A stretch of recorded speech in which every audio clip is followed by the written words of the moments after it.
आज मैं आपको लेसन 17 करवा रही हूँ, तारे और सौर परिवार। इसके क्वेश्चन आंसर आज हम करेंगे। निम्नलिखित में से कौन सौर परिवार का सदस्य नहीं है? आपको पता है बेटा, क्षुद्र ग्रह, उपग्रह, तारामंडल, ये सब किसके सदस्य होते हैं? सौर परिवार के। तो इनमें कौन सदस्य नहीं है? धूमकेतु। तो आंसर क्या रहेगा बेटा आपका? धूमकेतु। ये सौर परिवार का सदस्य नहीं है। अब नेक्स्ट क्वेश्चन है आपका, निम्नलिखित में से कौन सूर्य का ग्रह नहीं है? सूर्य के ग्रह के बारे में भी आपको पता है बेटा, कौन कौन होते हैं? बुध, शुक्र, पृथ्वी, मंगल, बृहस्पति, शनि, यूरेनस, नेपच्यून। ये आपको पता है ना बेटा, ये इसके ग्रह है। तो इसमें आपको सीरियस तो कहीं भी नहीं दिख रहा इनके नामों में। बुध, शनि, पृथ्वी ये तो होते हैं। तो आंसर क्या बना आपका? सीरियस। ये आपका क्या है? सूर्य का ग्रह नहीं है। नेक्स्ट है आपका, चंद्रमा की कलाओं के घटने का कारण यह है कि। चंद्रमा की कलाओं के घटने का मतलब क्या है बेटा? आपने देखा होगा चंद्रमा का साइज क्या होता है? घटता जाता है। और 15 दिन के लिए ये साइज बढ़ता है और फिर 15 दिन के लिए साइज घटता है। पूर्णमासी पे बेटा पूरा चंद्रमा हो जाता है, उसके बाद 15 दिन कृष्ण पक्ष रहता है जिसमें उसका साइज घटता जाता है। वही जो साइज घट रहा है बेटा, वही चंद्रमा की कलाएं हैं और वो पूछ रहा है उसके घटने का क्या कारण है। अब इन ऑप्शन में से आपको छांटना है।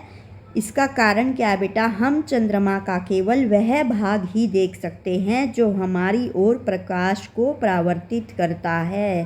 परावर्तित, हमारे पास जो प्रकाश आता है बेटा, वो उसको परावर्तित करता है। कौन? चंद्रमा। तो जो प्रकाश हमारी ओर परावर्तित होता है, हम चंद्रमा का केवल वह भाग ही देख सकते हैं। तो इसका आंसर रहेगा बेटा फर्स्ट वाला। ठीक है। अब नेक्स्ट है आपका, रिक्त स्थानों की पूर्ति कीजिए। सूर्य से सबसे अधिक दूरी वाला ग्रह। अब है बेटा, रिक्त स्थानों की पूर्ति कीजिए। सूर्य से सबसे अधिक दूरी वाला ग्रह, आपको याद होगा बेटा, अधिक दूरी वाला ग्रह क्या होता है? नेपच्यून। क्या होता है बेटा? नेपच्यून। नेपच्यून, नेपट्यून भी कहते हैं। ठीक है बेटा, नेपट्यून। देखो यहाँ पे लिखा हुआ है नेपट्यून, या इंग्लिश में बोलेंगे नेपच्यून भी कह सकते हैं। वर्ण में रक्ताभ प्रतीत होने वाला। रक्ताभ मतलब बेटा खून के जैसे रंग वाला। हमारे शरीर में रक्त होता है, वो लाल रंग का होता है, उसके जैसा प्रतीत होने वाला ग्रह कौन सा है? मंगल ग्रह है बेटा। तारों के ऐसे समूह को जो कोई पैटर्न बनाता है क्या कहते हैं? तारामंडल कहते हैं। तो ये तारामंडल की परिभाषा भी हो गई बेटा। तारों के ऐसे समूह को जो कोई पैटर्न बनाता है। पैटर्न मतलब बेटा कोई शेप बन जाती है, ऐसे कोई शेप बन जाए तो उसे हम कहते हैं पैटर्न बनाता है। ग्रह की परिक्रमा करने वाले खगोलीय पिंड को डैश कहते हैं। जो ग्रह की परिक्रमा करते हैं उसे क्या कहते हैं बेटा? उपग्रह। ये भी आपकी डेफिनेशन बन गई है ना, और ये भी आपकी डेफिनेशन बन गई। ये डेफिनेशन किसकी बन गई? परिभाषा तारामंडल की। और ये किसकी बन गई? ये हमारी बन गई उपग्रह की। तो याद रखना आपको, ग्रह की परिक्रमा करने वाले खगोलीय पिंड को उपग्रह कहते हैं। शूटिंग स्टार वास्तव में क्या है? वास्तव में तारा नहीं है। जिसको हम शूटिंग स्टार कह रहे हैं बेटा, वो वास्तव में तारा नहीं है। ठीक है बेटा। अब नेक्स्ट है आपका, नेक्स्ट क्या है बेटा आपका? क्षुद्र ग्रह डैश तथा डैश की कक्षाओं के बीच में पाए जाते हैं। कहाँ पर पाए जाते हैं बेटा? मंगल और बृहस्पति ग्रह की कक्षाओं के बीच में। कौन पाए जाते हैं? क्षुद्र ग्रह। कौन पाए जाते हैं बेटा? क्षुद्र ग्रह। कहाँ पाए जाते हैं? मंगल तथा बृहस्पति की कक्षाओं के बीच में। निम्नलिखित कथनों पर सत्य अथवा असत्य अंकित कीजिए। ध्रुव तारा सौर परिवार का सदस्य है। आपको ये बताना है कि ये सत्य है या असत्य है। सौर परिवार के सदस्य भी आपको बताए थे मैंने बेटा। कौन कौन से बताए थे? बुध, शुक्र, पृथ्वी, मंगल, बृहस्पति, शनि, यूरेनस, नेपच्यून, है ना। तो इसमें कहीं ध्रुव तारा नहीं आया, क्योंकि ध्रुव तारा किस में आता है बेटा? तारामंडल में आता है। तो ये सौर परिवार का सदस्य है, इसने कह रखा है। तो ये बात गलत है, इसलिए हम इसको फॉल्स लिखेंगे। अगला है बुध सौर परिवार का सबसे छोटा ग्रह है। ये बिल्कुल सही है बेटा, सबसे छोटा बुध होता है और सबसे बड़ा बृहस्पति ग्रह होता है। यूरेनस सौर परिवार का दूरतम ग्रह है। ये भी गलत है, अभी आपको बताया था बेटा, नेपच्यून होता है दूरतम ग्रह। कौन सा होता है? नेपच्यून। और यहाँ पे लिखा हुआ है यूरेनस, तो ये भी क्या हो गया? गलत हो गया। जब गलत हो गया तो एफ लिख देते हैं, एफ का मतलब फॉल्स।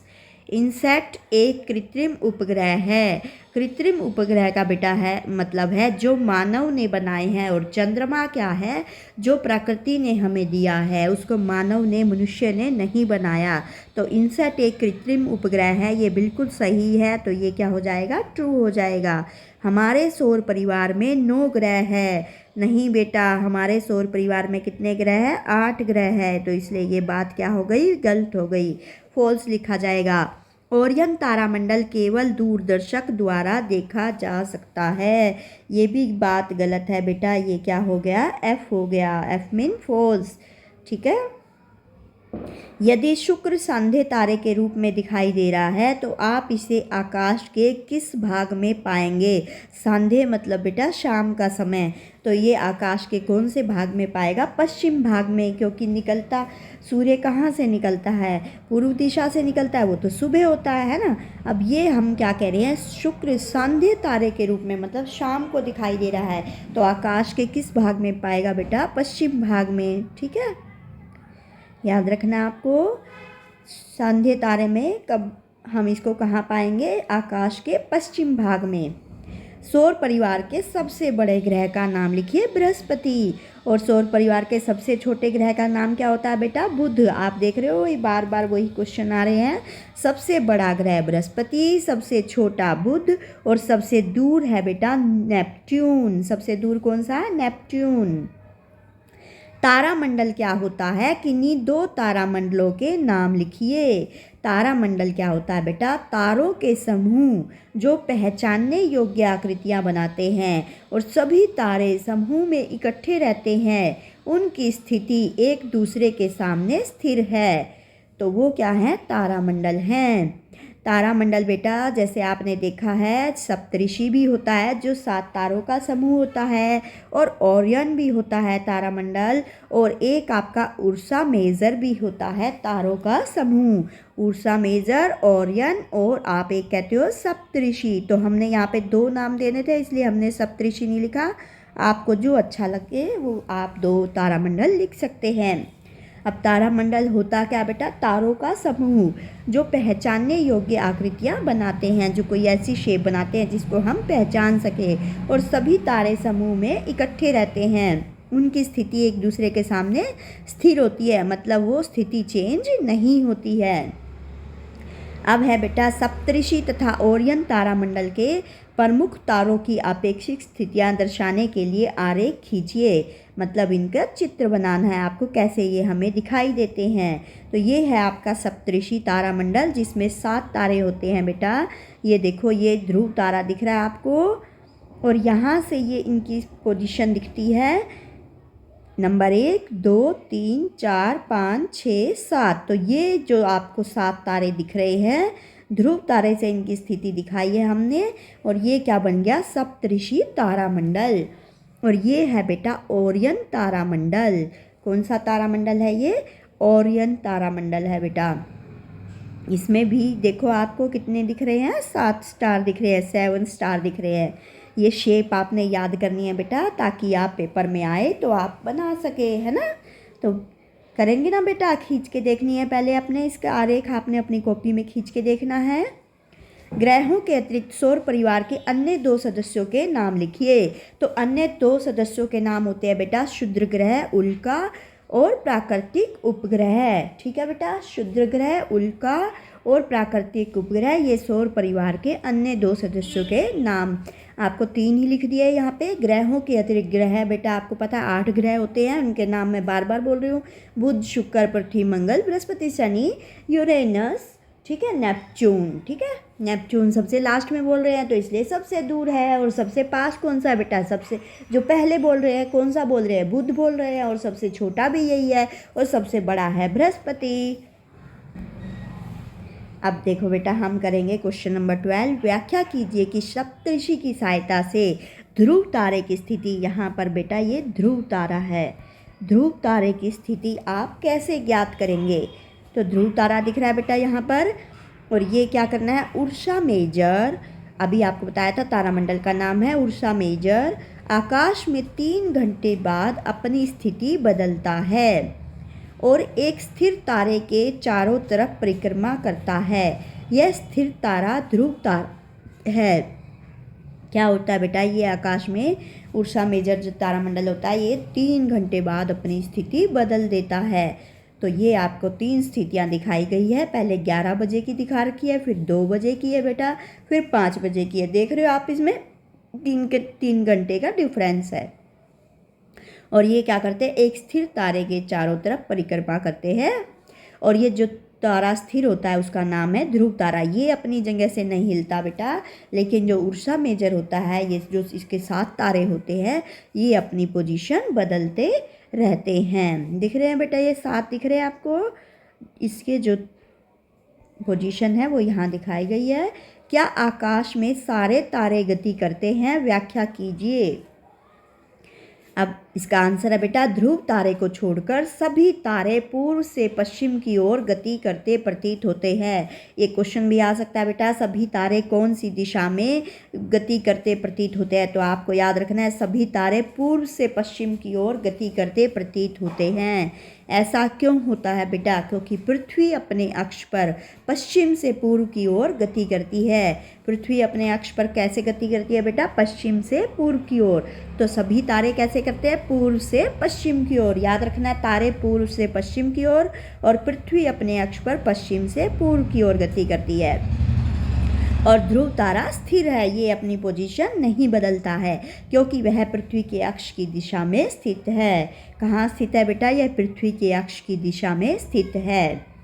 तारों के बीच की दूरियों को प्रकाश वर्ष में क्यों व्यक्त करते हैं। इस कथन से क्या तात्पर्य है कि कोई तारा पृथ्वी से 8 प्रकाश वर्ष दूर है। अब तारों के बीच की दूरी बेटा बहुत ज़्यादा होती है, बहुत अधिक है, बहुत ज़्यादा है। यह दूरियां मिलियन अथवा बिलियन किलोमीटर से भी अधिक है। मिलियन में 6 जीरो होती है बेटा, आपको पता है, और ये मिलियन अथवा बिलियन किलोमीटर से भी अधिक है। इसलिए दूरियों को किलोमीटर में व्यक्त करना मुश्किल है। दूरियों को किलोमीटर में अगर व्यक्त करेंगे तो बहुत लंबा लिखना पड़ेगा बेटा। इसलिए एक बड़े मात्रक प्रकाश वर्ष, जो मात्रक बड़ा होता है वो होता है बेटा प्रकाश वर्ष। जैसे मात्रक आपने देखे सेंटीमीटर, मीटर, किलोमीटर, इसके बाद जो बड़ा मात्रक है वो है प्रकाश वर्ष से तारों के बीच की दूरियों को व्यक्त करते हैं। क्यों करते हैं बेटा, क्योंकि तारों के बीच की दूरियां बहुत अधिक हैं। प्रकाश द्वारा एक वर्ष में तय की गई दूरी प्रकाश वर्ष कहलाती है। ये भी ध्यान रखना आपने बेटा, प्रकाश द्वारा एक वर्ष में तय की गई दूरी क्या कहलाती है, प्रकाश वर्ष कहलाती है। जब एक तारा 8 प्रकाश वर्ष दूर है तो इसका तात्पर्य है कि प्रकाश का वेग होता है बेटा 3 × 10 की पावर 8। ये 8 यहाँ नहीं आएगा बेटा, पावर में आएगा, ये 3 × 10 की पावर 8। ठीक है बेटा, तो आप यहाँ पर लिख सकते हैं पावर की फॉर्म में मीटर पर सेकंड। ये मीटर होता है एम से, और ये एस से सेकंड होता है। से 8 साल में पृथ्वी से उस तारे तक पहुँचेगा। तो कितने समय में पहुँचेगा बेटा, एक प्रकाश वर्ष है 9.46 × 10 की 15 मीटर। एक प्रकाश वर्ष कितना होता है बेटा, 9.46 × 10 की 15 मीटर। तो 8 साल लगे तो 8 प्रकाश वर्ष बन गया बेटा, 8 प्रकाश वर्ष को, इसलिए इसको 8 से गुणा कर देंगे, मल्टीप्लाई कर देंगे। अब 8 से गुणा करा तो बेटा 8 6 जा, आपको पता है 48 होता है। उसके बाद 4 आपने कैरी लिया, 8 4 जा 32 हो गया बेटा, 32 और 4 आपने लगाया तो 36 हो गया। और इसके बाद आप क्या करोगे, 3 कैरी ले लोगे, 8 9 जा 72, 72 और 3 कितना हो गया, 75 हो गया। तो बेटा इसने क्या करा, ये पॉइंट के बाद दोनों डिजिट मिली, इसने इतनी एक डिजिट ले ली है। ठीक है, तो ये बन गया आपका 75.6 इंटू 10⁻15 मीटर। अतः तारा पृथ्वी से 7.56 इंटू 10⁻16 मीटर दूर है। कितनी दूर है बेटा? 7.56 इंटू 10⁻16 मीटर दूर है। कैसे पता चला बेटा? एक तारा जो है 8 प्रकाश वर्ष दूर है। तो इसका तात्पर्य है प्रकाश का वेग कितना होता है? 3 इंटू 10⁸ मीटर पर सेकंड से 8 साल में पृथ्वी से उस तारे तक पहुंचेगा। अब एक प्रकाश वर्ष क्या आपको याद रखना है बेटा, और 8 साल के लिए 8 प्रकाश वर्ष बन गया, तो 8 से गुणा कर दीजिए और फिर इसका मतलब एक तारा पृथ्वी से कितनी दूरी पर है? 7.56 इंटू 10⁻16। यहाँ 15 था बेटा, यहाँ 16 बनाने के लिए उसने पॉइंट को यहाँ पर रिप्लेस कर दिया। ठीक है, दिख रहा है आपको? एक जीरो इधर लाने के लिए, राइट में एक जीरो फालतू करने के लिए यहाँ पर उसने पॉइंट को रिप्लेस आगे कर दिया है। ठीक है,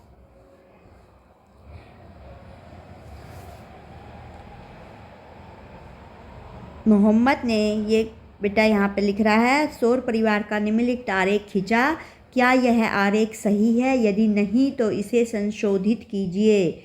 ये दिख रहा है बेटा आपको, यहाँ पर क्या दिखा रखा है? बुध। फिर बुध के बाद क्या होना चाहिए था बेटा? शुक्र होना चाहिए था, तो ये गलत दिखा रखा है ना। बुध, शुक्र, पृथ्वी, मंगल है ना, इसने ये गलत कर दिए, तो हम इसको सही करेंगे।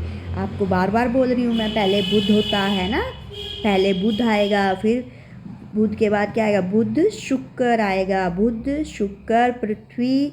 यहाँ पर ये सही बनाया गया बेटा, मंगल, बृहस्पति, शनि और यूरेनस और नेपच्यून। तो दिख रहा है बेटा आपको, ये सूर्य से सबसे दूरी पर है ज़्यादा और ये सबसे पास पे है ना।